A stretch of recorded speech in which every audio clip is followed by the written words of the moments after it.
ولا حول ولا قوة إلا بالله العلي العظيم أعوذ بالله من الشيطان الرجيم بسم الله الرحمن الرحيم الحمد لله رب العالمين الصلاة والسلام على خير المرسلين وعليه الطيبين الطاهرين المعصومين المظلومين ولعنة الله على أعدائهم أجمعين سيدنا ونبينا وشفينا ومولانا مولى الثقلين جد الحسن والحسين والقاسم محمد اللهم صل على محمد وآل محمد عجل فرجهم. قال الله تبارك وتعالى في الكتاب الكريم والفرقان الحكيم والقرآن المجيد وما محمد إلا رسول صلى الله عليه وسلم. اللهم صل على محمد وآل محمد.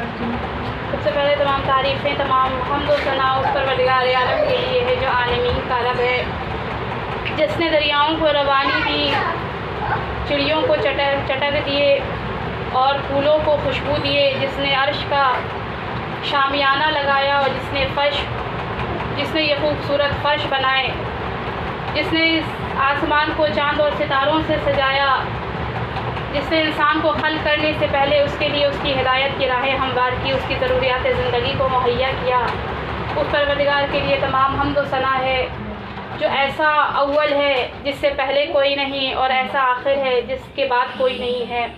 وہ پروردگار عالم قرآن مجید میں ارشاد فرماتا ہے کہ محمد کچھ نہیں سوائے اللہ کے رسول کے۔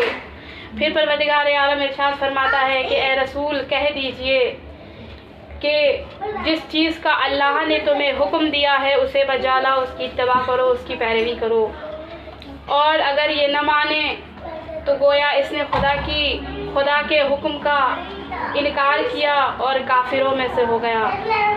تو پروردگار یہ بتانا چاہ رہا ہے کہ دیکھو وہ خدا جو انسانوں کا خدا ہے تو یہ محمد تم انسانوں کا نبی ہے۔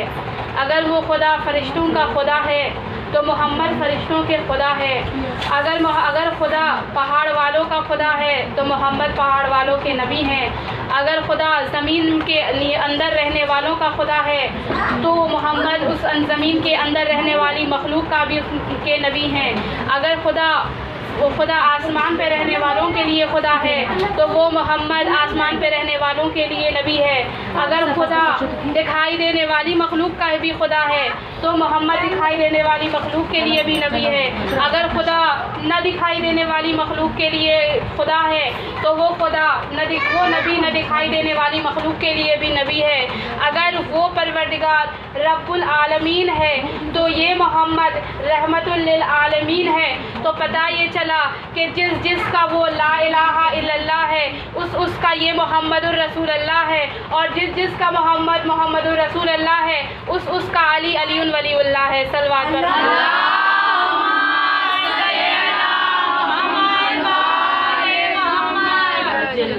جس کا وہ محمد الرسول اللہ ہے اس کا علی ولی اللہ ہے۔ اسی لیے پروردگار نے کہا کہ محمد کہہ دیجئے کہ جو اللہ تمہیں حکم دے رہا ہے اسے بجا لاؤ، اس کی اتباع کرو، اس کی پیروی کرو، اور اس کا انکار کرنے والا کافر میں سے ہے۔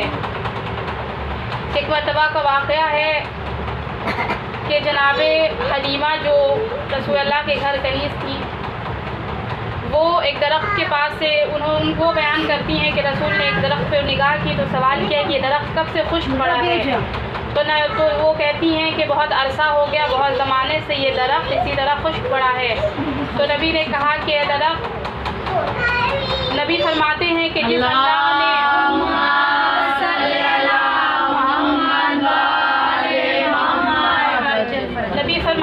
جس اللہ نے اس درخت کو خلق کیا ہے، جسے اس نے اگایا ہے، وہ اسے سرسبز بھی کر دے گا۔ جیسے نبی کے زبان سے یہ کلمہ جاری ہوا، وہ درخت سرسبز ہو گیا۔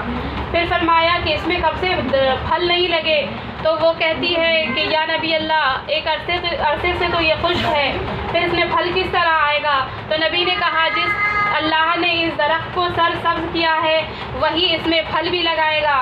ابھی نبی کے زبان سے یہ کلمہ جاری ہوا تھا کہ اس درخت میں پھل لگ گئے، اتنے زیادہ وہ درخت پورے پھلوں سے بھر گیا۔ پھر نبی کہتی ہے کہ میں نے دیکھا کہ وہ درخت بالکل تازہ ہو گیا تھا اور اس میں تازے کھجوریں لگی ہوئی تھی، لیکن وہ کھجوریں کچی تھیں۔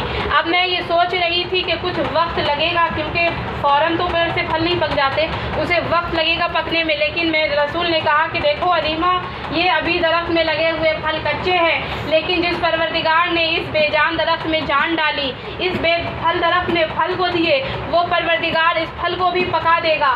حلیمہ کہتی ہیں کہ میں نے دیکھا ابھی نبی یہ کلام کہہ ہی رہے تھے کہ وہ درخت کے سارے پھل پک گئے۔ میں نے کہا یا نبی اللہ، آپ یہاں تشریف رکھیں، میں کسی کو بلا کر لاتی ہوں جو آپ کو توڑ کر یہ کھجوریں دے گا کھانے کے لیے۔ تو نبی کہتے ہیں حلیمہ، جب پروردگار نے اس درخت میں پھل دے ہی دیے ہیں، جب اس پیڑ کے پھل پکا ہی دیے ہیں، تو پھر وہ پروردگار اس پھل کو میرے قدم پہ جھکا بھی دے گا۔ نبی نے یہ کلمہ جیسے ہی اپنے زبان سے نکالا، درخت کی شاخیں نبی کے قدم پہ جھکی، سارے پھل آغوش میں آ کر قدم بوسی کرنے لگے۔ صلوات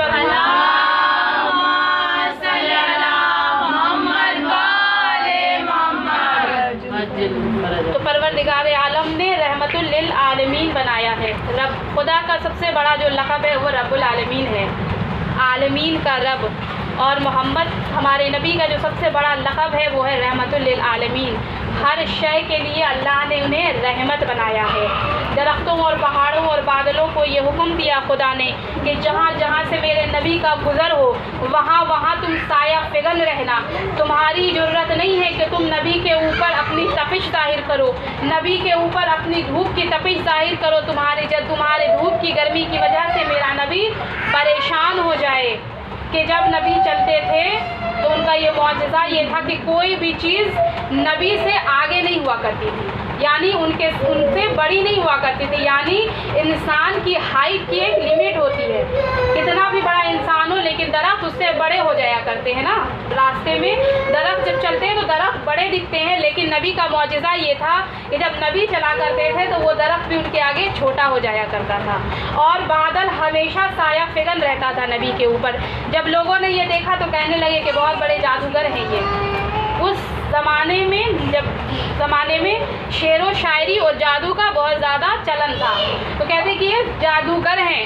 تو کچھ لوگ اکٹھا ہو کر آئے اور کہنے لگے کہ اے محمد، آپ بہت کہتے ہیں نا کہ آپ اللہ کے نبی ہیں، معجزے اللہ نے آپ کو دیے ہیں، یہ تو سارے معجزے آپ کے پیچھے خود بخود ہوتے چلے جاتے ہیں، ان کی کوئی ویلیو نہیں ہے، کیونکہ ممکن ہے یہ جادو سے آپ نے سارے کر رکھے ہیں، یہ درخت آپ سے چھوٹے ہو جاتے ہیں اور یہ آسمان آپ کے اوپر سایہ فگن ہوتا ہے۔ تو ایک نبی کہتے ہیں ٹھیک ہے تمہارے لیے کوئی معجزہ کر کے دکھاؤں؟ وہ کہتے ہیں کہ ہاں، ہمیں معجزہ کر کے ہماری مرضی کا دکھائیں، جب ہم یقین کر لیں گے کہ آپ اللہ کے نبی ہیں۔ تو کہا کہ ٹھیک ہے، بتاؤ تمہیں کیا معجزہ دیکھنا ہے؟ تو وہ کہتے ہیں کہ یہ جو بڑا سا درخت کھڑا ہے، یہ ہم اسے کب سے عرصے سے دیکھتے آ رہے ہیں، یہ بہت پرانا درخت ہے، ہم چاہتے ہیں کہ آپ اس درخت کو حکم دیں وہ وہاں چل کر ہمارے پاس آئے۔ نبی نے کہا ٹھیک ہے، اگر یہ درخت تمہارے پاس چل کر آ جائے تو کیا تم ایمان لے آؤ گے؟ تو وہ کہتے ہیں کہ ہاں، ہم ایمان لے آئیں گے۔ تو نبی نے کہا کہ دیکھو، میں تمہارے دلوں کے راز کو بھی جانتا ہوں، میں جانتا ہوں کہ تم ایمان نہیں لاؤ گے، لیکن پھر بھی میں یہ معجزہ تمہیں اس لیے دکھا رہا ہوں کہ کل تم یہ نہ کہہ سکو کہ اگر ہماری مرضی کے معجزے ہمیں دکھائے ہوتے، جو ہم نے کہا ہوتا، اگر وہ کر کے دکھایا ہوتا تو ہم ایمان لے آتے۔ تو نبی نے کہا ٹھیک ہے۔ ایک مرتبہ نبی نے درخت سے کہا کہ اپنی جگہ سے چل کر میرے پاس آؤ۔ اب وہ درخت جو صدیوں سے جمع تھا اپنی جگہ سے، اپنے مقام سے اٹھا، اور جتنے پرندے تھے اس کے اوپر وہ پرواز کرنے لگے، اور پرندوں کی پھڑپھڑاہٹ اور سرسراہٹ کی آواز کے ساتھ وہ درخت اپنی جگہ سے بلند ہوا، اور بلند ہو کر کے نبی کے پاس آ کر ہوا میں وہ ٹھہر گیا۔ اس کے بعد جب لوگوں نے دیکھا تو کہنے لگے کہ ہم اب بھی نہیں مانتے۔ تو کہا کہ اب کیا کریں تمہارے لیے؟ تو انہوں نے کہا کہ ہم چاہتے ہیں محمد تم ایسا کرو کہ اس درخت یہ جہاں جمع تھا اسے وہیں جما دو۔ تو نبی نے پھر حکم دیا کہ جاؤ اپنے مقام پر جا کر ٹھہر جاؤ۔ وہ درخت پھر ہوا میں بلند ہوا اور اپنی درخت پر جا کر جمع ہو گیا۔ تو ایک بار سارے لوگ کہنے لگے یہ تو بہت بڑا کھلا ہوا جادو ہے، ہم تم پر ایمان نہیں لا سکتے۔ تو نبی نے کہا کہ کوئی بات نہیں، ہم نے تو تمہیں پہلے ہی آگاہ کیا تھا، تم تو عقل کے وہ اندھے ہو جو دیکھنے کے بعد بھی نہیں سمجھ سکتے کہ یہ پروردگار کا کرم، یہ معجزہ ہے تمہارے لیے۔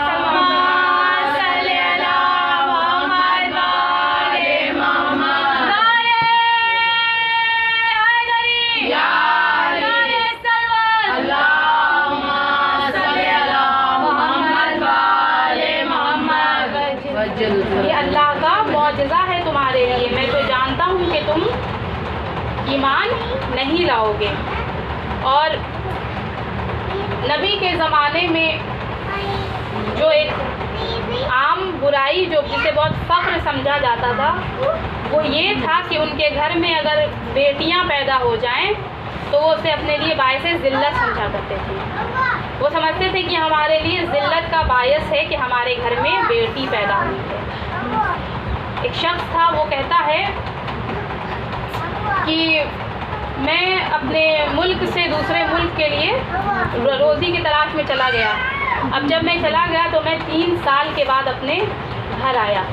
अब जब मैं 3 साल के बाद अपने घर आया तो मैंने ये देखा कि मेरे घर के आंगन में एक छोटी सी बच्ची खेल रही थी। तो मैंने अपनी बीवी से सवाल किया। मैंने जैसे बच्ची को देखा तो मुझे बहुत गुस्सा आ गया कि दूसरे के बच्चे हमारे आंगन में क्यों खेल रहे हैं। जब चूँकि वो बच्ची मुझे पहचानती नहीं थी और ना ही मैं उस बच्ची को पहचानता था। तो वो शख्स कहता है कि जब मैं अपने घर आया तो मैंने उस बच्ची को देखा तो मुझे बहुत गुस्सा आया। फिर मैंने अपने गुस्से को कंट्रोल किया। कंट्रोल करने के बाद मैं अपनी बीवी के पास गया। मैंने उससे सवाल किया कि ये बच्ची किसकी है जो हमारे आंगन में खेल रही है। तो उसकी ज़ौजा कहती है कि ये तुम्हारी बेटी है। तो वो कहता है कि 3 साल बाद हमारी बेटी। तो वो कहता है कि जब तुम गए थे तो मेरे शिकम में ये थी और जब तुम्हारे जाने के बाद इसकी खिलकत हुई, ये पैदा हुई है।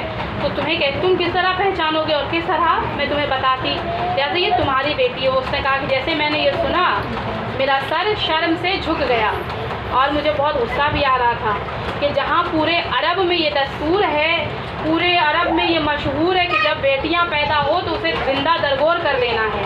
ये बायस ज़िल्लत है, ये तुम्हारे लिए बेशर्मी की वजह है। बेटियां तुम्हारे लिए बेशर्मी की वजह बन जाती हैं, तुम्हारी कमज़ोरी बनती है, तुम्हारे लिए ज़िल्लत की वजह तुम्हारा सर झुका देगी। लिहाजा बेटियों को ज़िंदा दरगोर कर दो, ज़िंदा उसे दफन कर दो। बेटे बायस फ़ख्र होते हैं। तो वो कहता है कि जैसे सारे अरब में जहाँ कोई भी अपनी बेटियों को रखता नहीं था, उस वक्त मेरे आंगन में 3 साल की बच्ची खेल रही थी। मुझे बहुत गुस्सा आ गया। सबसे पहले तो इस बात के 3 साल बाद मैं आया, मुझे यकीन भी नहीं था कि ये मेरी बेटी है, और दूसरे ये कि ये बेटी थी। तो वो कहता है कि मैंने उस बच्ची को अपने गोद में लिया और लेने के बाद जब मैं जाने लगा तो मेरी ज़ौजा मेरे इरादे समझ गई। उसने हर चंद मन्नत की कि छोड़ दो इसे, तुम्हारी बेटी है, तुम्हारी औलाद है, आखिर बेटा या बेटी तो औलाद तो तुम्हारी है, तुम ऐसा ना करो। वो कहता है मैंने अपनी ज़ौजा की एक नहीं सुनी और मैं उस बेटी को लेकर के, उस बच्ची को लेकर के जंगल की तरफ गया। जब मैं जंगल की तरफ गया तो मेरे हाथ में एक बेलचा था। वो छोटी सी बच्ची थी, वो मुझे पहचानती भी नहीं थी और उतना ज़्यादा मुझे उससे कोई मतलब सरोकार था नहीं।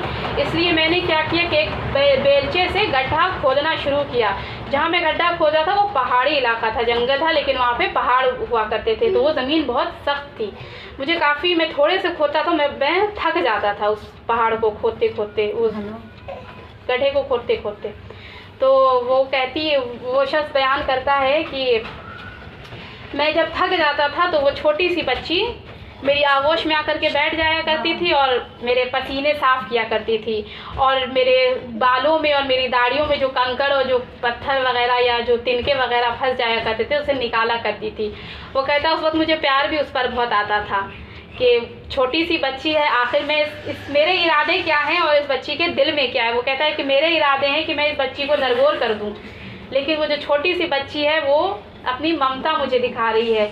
आखिर कहता है कि मैंने उस गड्ढे को खोदा और गड्ढे को खोदने के बाद जब पूरा गड्ढा मुकम्मल कर दिया तो वो कहता है कि मैंने बहुत प्यार से उस बच्ची की तरफ जब मैंने देखा तो मेरे दिल में ये हसरत हुई कि मैं इसे दफन ना करूं। लेकिन चूंकि मैंने अपनी निगाह जब अपने माशरे पे की तो मैंने ये देखा कि अगर मैं अपनी बेटी को, इस बच्ची को अगर बचा लेता हूँ तो माशरे में मेरी क्या इज़्ज़त रह जाएगी। कोई मेरी इज़्ज़त नहीं करेगा, कोई मुझसे बात नहीं करेगा। सारे लोग मुझे कहेंगे कि तुम्हारे घर बेटी हो गई है, तुमने, सारे लोग बेटियों को ज़िंदा दफन कर देते हैं और तुम बेटी को अपने घर में रख रहे हो। इसलिए मैंने अपने दिल की उस मोहब्बत को दफन कर दिया और दफन करने के साथ साथ मैंने उस गड्ढे में उस लड़की को उठाया और उसमें डाल करके उसे दफन कर दिया, जिंदा लड़की। वो कहता है कि उस कब्र से आवाज़ आ रही थी।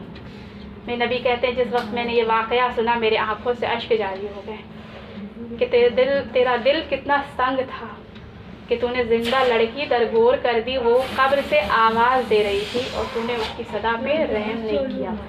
मैं कहूँगी रसूल अल्लाह जो अपनी बेटी पे रहम नहीं करे वो आपकी बेटी पे किस तरह रहम करता। अभी ज़्यादा वक्त नहीं गुजरा है रसूल की शहादत को, बहुत कम वक्त गुजरा है बीबी, और इस कम वक्त के साथ साथ ये फ़र्श अज़ा, ये अय्याम अज़ा, ये रौनक़ें, ये मजलिसें, ये हर चीज़ हमसे रुखसत हो रही है। हमारा इमाम हमसे रुखसत हो रहा है। 2 महीने 8 दिन हम हुसैन का फ़र्श बिछाते हैं, हुसैन को अपने घर मेहमान बुलाते हैं। कितनी बुलंद होती हमारी किस्मतें कि हम फ़र्श पर बैठकर उस मुकाम पर बैठे होते हैं जहाँ जन्नत की हस्तियाँ होती हैं। बाद नबी इतने मसायब उठाए गए उस बीबी पर कि उस बेटी ने मरसिया पढ़ा, सुब्बत अलैहा मसायबा लौ अन्नहा बाबा, बाबा आपके बाद इतने मसायब उठाए गए मुझ पर कि अगर दिन पे पढ़ते ना तो स्याह रात में तब्दील हो जाते। इतना सताया गया है नबी की उस बेटी को। बीबी अय्याम अज़ा तेज़ी से दामन अपना समेट रहा है, और ये मुख्तलिफ मुल्कों में, मुख्तलिफ जगहों पर, दुनिया के हर गोशे गोशे में अज़ादारी मनाई जाती है।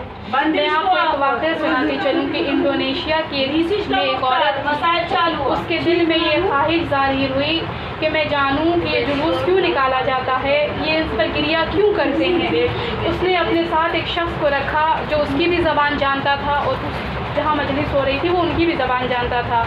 लिहाजा वो औरत अपने साथ उस आदमी को लेकर चली। जब वो जुलूस में शामिल हुई ना तो उसने की निगाह एक ताबू अलम पे पड़ी। उसने ताबू अलम को देखा, देखने के बाद कहती है कि बताओ ये क्यों है और क्यों किया जाता है। तो उस शख्स ने कहा कि देखो ये जो मालिक करबला है ना, जिसके नाम पे मजलिस की जाती है, ये उसके लश्कर का अलमदार था। ये बच्चों के लिए पानी लाने गया था, दुश्मनों ने इसके हाथ काट दिए। इसके चाहने वाले उसके नाम का अलम हमेशा बुलंद रखते हैं अपनी मजलिस, अपने जुलूस में। ये हुसैनी पहचान है। उसने अपनी डायरी में लिख लिया। लिखने के बाद वो आगे बढ़ी, उसकी नज़र ताबूत पे पड़ी। जब ताबूत पे पड़ी ना तो वो कहती है कि ये क्या चीज़ उठा रखा है। तो वो शख्स कहता है वो जो मालिक करबला के जो सिपाही थे ना वो बहुत कम तादाद में थे, दुश्मनों ने सबको शहीद कर दिया। उसके पास उनका लाशा उठाने वाला कोई नहीं था, लिहाजा उनके चाहने वाले ताबूत की शक्ल में उनका लाशा उठा रखते हैं। इसी असना में उसकी निगाह एक ताबूत पे पड़ी जिस ताबूत में जा बजा तीर लगे हुए थे। जब तीरों से भरे हुए ताबूत को उसने देखा ना तो वो कहती है कि इस ताबूत में इतने तीर क्यों लगे हैं। ऐसा लगता है कि जैसे तीर, जब ताबूत में इतने तीर लगे हैं तो हकीकी जनाजे में कितना तीर होगा। वो कहता है हाँ बीबी तुमने सही कहा, तुम तसव्वुर नहीं कर सकती कि इसमें कितने तीर थे। वो कहती है मुझे ऐसा लगता है इस ताबूत को देखकर कि जिसका ये जनाजा है ना उसके जिस्म पे तीर मारे नहीं जा रहे थे बल्कि तीर बरसाया जा रहा होगा। वो शख्स कहता है हाँ बीबी तुमने सही सुना है। बस मुख्तसर में तुम्हें इतना बता दूं कि 9 लाख का लश्कर था और मालिक करबला तन्हा था। हर तरफ से तीर बरस रहे थे, हर तरफ से नेज़े चल रहे थे। वो मुंह पे मातम करती जाती है और सारी चीजें अपनी डायरी में लिखती चली जाती है। इसी असना में उसकी निगाह एक झूले पे पड़ी। जब उसने झूले को देखा ना तो कहती है मैंने सुना है करबला में जंग हुई थी, मगर जंग में छोटा बच्चा तो नहीं जाता है। इस झूले को मुझे देखकर ऐसा लगता है ना कि ये झूले में जो बच्चा था वो 1 साल या 6 महीने का रहा होगा। वो कहता है हाँ बीवी तुमने सही सुना है, लेकिन करबला जंग